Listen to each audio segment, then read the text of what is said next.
Bienvenidos logomantes a su programa Bachue. No olviden seguirnos en redes sociales y compartir estos videos. Soy Laura Roa, entrenadora de desarrollo de pensamiento científico y competencias para biología.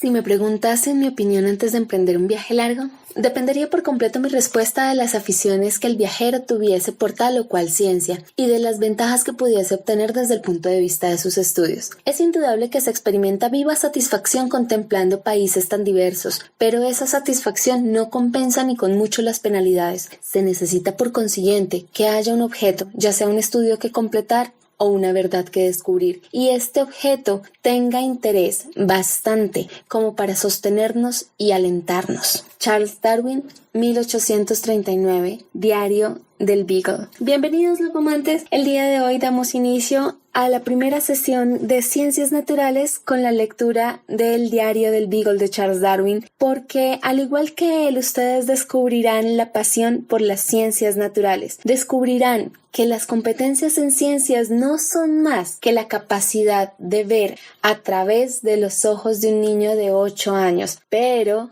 con rigurosidad, haciendo uso del método científico, siendo detallados en las descripciones. Entonces, ¿qué son las competencias científicas evaluadas en la prueba Saber 11? En Ciencias Naturales hablamos del desarrollo de capacidades que se tiene para la toma de decisiones desde 4 componentes específicos, desde la física, la química y la biología. Y un cuarto, que sería la interacción entre esos 3, además de la sociedad y la tecnología. Ese último componente lo vamos a llamar ciencia, tecnología y sociedad. Ese componente es aquel que relaciona la actividad del ser humano y los avances científico-técnicos, tanto en los aportes positivos como por ejemplo las impresiones 3D de órganos que se utilizan actualmente para trasplantes, y también hablamos de aspectos negativos que han tenido estos avances científico-técnicos como por ejemplo contaminación por efectos de radiación electromagnética o afectaciones ambientales. En cuanto a biología,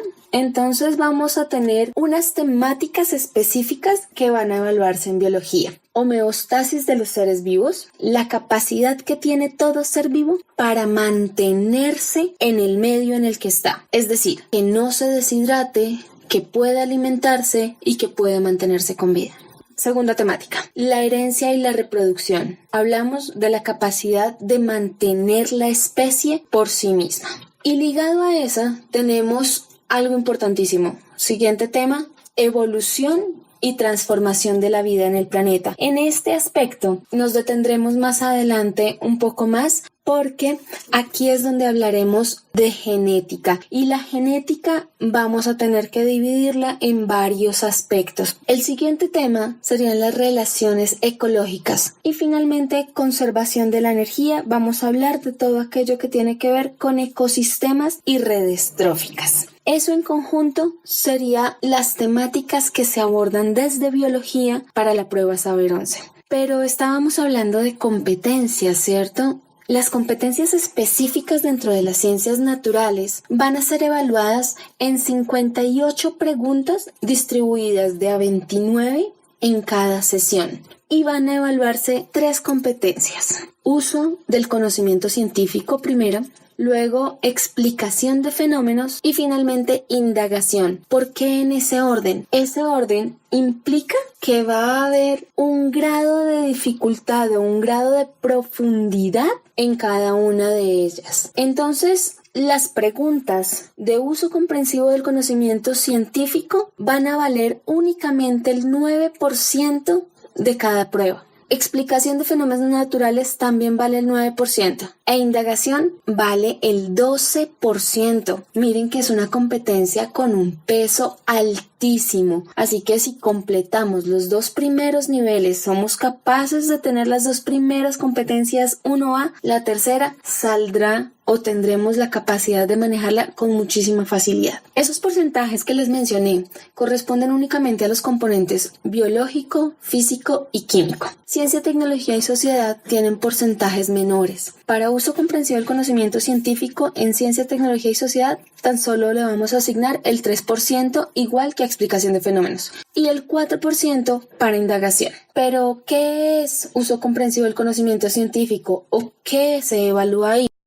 Pues bien, es la capacidad que va a tener cada uno de ustedes para identificar características, componentes, categorías, establecer dependencias, relaciones, diferencias. En ese sentido, todos hacemos uso del conocimiento científico. Somos capaces de señalar que un fenómeno está sucediendo. Por ejemplo, podemos describir colores, formas, texturas. Eso es uso del conocimiento científico. Explicación de fenómenos es la capacidad de dar razón de esos cambios y usar modelos aprobados por las ciencias para poder explicarlos. Yo ya no voy a decir de qué colores observo el arco iris. Yo ya voy a decir que el arco iris me permite ver esos 7 colores porque hay un fenómeno detrás de él. Y entonces nos tenemos que remontar hacia Newton y hablar de la longitud de onda, la descomposición de la luz y el fenómeno de electromagnetismo del Sol. En el momento en el que somos capaces de explicar por qué el arco iris me muestra esos 7 colores, estamos dando cuenta de una explicación de fenómenos apoyados en teorías que ya se han establecido.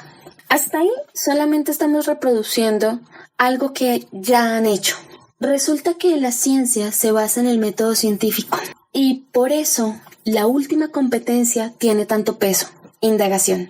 En la indagación van a medir la capacidad para plantearnos preguntas, procedimientos adecuados, reconocer la importancia de la evidencia científica, llegar a predicciones o conclusiones y poder comunicar esos resultados para apoyar futuras investigaciones. Bueno, pero eso se oye como muy enredado. Pues entonces recordemos el método científico. Si ustedes tienen la posibilidad, van a conseguir un trozo de alimento, puede ser un trozo de pan, un trozo de manzana, un trozo de galleta, un trozo de limón. Y con estos alimentos, entonces, van a conseguir un poco de solución de yodo o un poco de isoine. Solo necesitamos 2 gotas. Van a tomar con un cuentagotas una gotica de isodine y la van a dejar caer sobre cada uno de los trozos que tengan, sobre el trozo de galleta y el trozo de limón. Lo primero que hacemos es observar, ¿cierto? Así que ustedes me dirán, ¿qué está pasando? Lo que vamos a observar es que en uno de estos alimentos hay cambio de coloración. Lo lógico sería que se nos formaran preguntas. ¿Qué tipo de preguntas? Bueno, ¿y por qué cambio de color? ¿Qué está sucediendo allá adentro? ¿Acaso el yodo tiene algo que ver con que cambie de color? ¿Por qué no cambia de color el otro alimento? Solo uno de los dos. ¿Qué componentes tiene cada uno de los alimentos para que se provoque ese cambio de color? Y todas las preguntas de ahí en adelante que puedan surgirle a ustedes. Podríamos, después de tener todas esas preguntas, seleccionar solo una y hacer una hipótesis. El pan cambió de color porque por dentro de él, su composición tiene químicos que reaccionan con el yodo. Si eso es cierto, vamos a experimentar de nuevo. Por lo tanto, hacemos un protocolo, miramos si todos los panes que yo tengo, pan blanco, pan integral y no sé, otros panes que se les ocurran, y les agregamos a cada uno una gota de yodo y lo observamos en comparación con algo que no sea un pan. Podemos seguir con el limón, por ejemplo, y observamos que, ¿qué sucede? Si efectivamente hay cambio de coloración, pues debo registrar toda esa información y decir qué sucede. Y con aquel que no era pan, si no hubo cambio de color, entonces confirmaría mi hipótesis. Por lo tanto, puedo llegar a una conclusión. Y afirmo que los componentes del pan reaccionan con el yodo. Hemos estado olvidando un pequeño detalle, y es que entre el paso de la hipótesis y el paso de la conclusión siempre debe haber una documentación teórica. Es necesario, es estrictamente necesario leer y reconocer todo aquello que ya se ha hecho y los experimentos que se han descrito. ¿Por qué? Porque si no se hace, estaríamos adivinando y no estaríamos siendo rigurosos en la ciencia. ¿Recuerdan que les decía que ser científico corresponde a mirar el mundo con asombro, pero también ser rigurosos? Pues bien, ese es uno de los puntos más importantes. Hay que estar leyendo. Al hacer la búsqueda bibliográfica, lo que nos vamos a encontrar en este experimento en particular es que hay algo llamado almidón. Y el almidón es un tipo de azúcar que está compuesta de muchos azúcares pequeños. A eso se le llama un polímero. Como tenemos un polímero de azúcar, este va a ser capaz de absorber la tintura de yodo y por eso existe un cambio de coloración. Entonces, como ya tengo una conclusión, ahora sí se pueden reportar los resultados. Y en ese momento hemos completado el ciclo del método científico.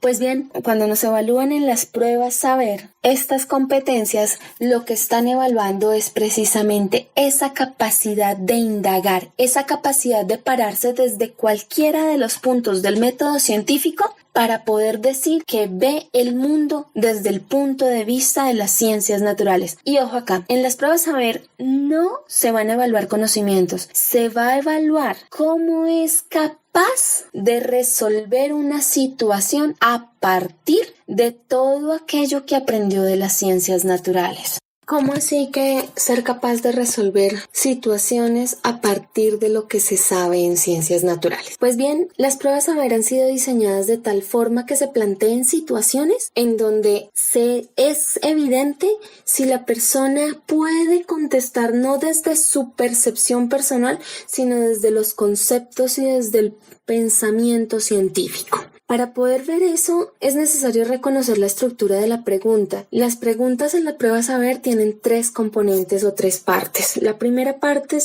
es un contexto, luego hay un enunciado y finalmente hay 3 opciones de respuesta. ¿Qué es el contexto?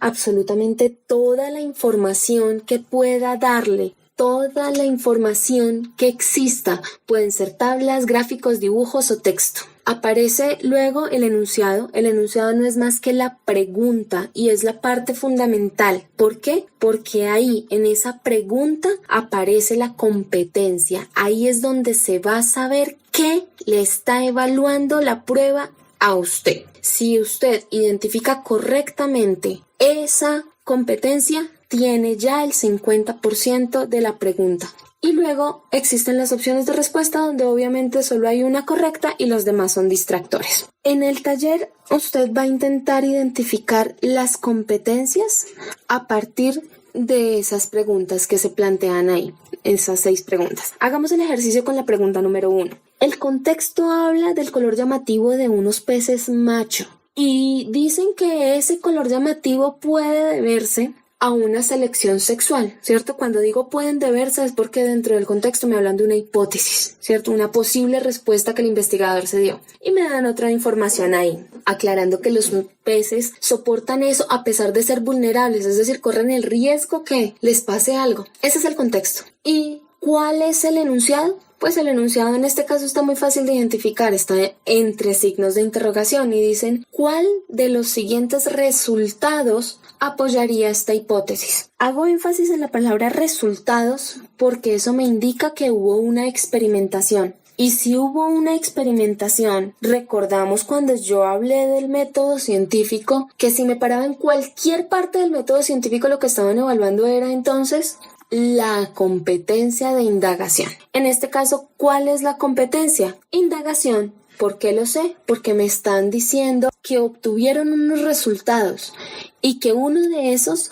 apoya la hipótesis. Entonces miremos de nuevo la hipótesis. Puede ser explicado por la hipótesis de selección sexual. Entonces ahí hay una hipótesis que debo sustentar. Bien. Leamos las opciones de respuesta y encontremos la respuesta correcta. Por ahora, la tarea de ustedes será identificar todas las competencias que aparecen en este taller. Hasta luego, logomantes, que están muy bien.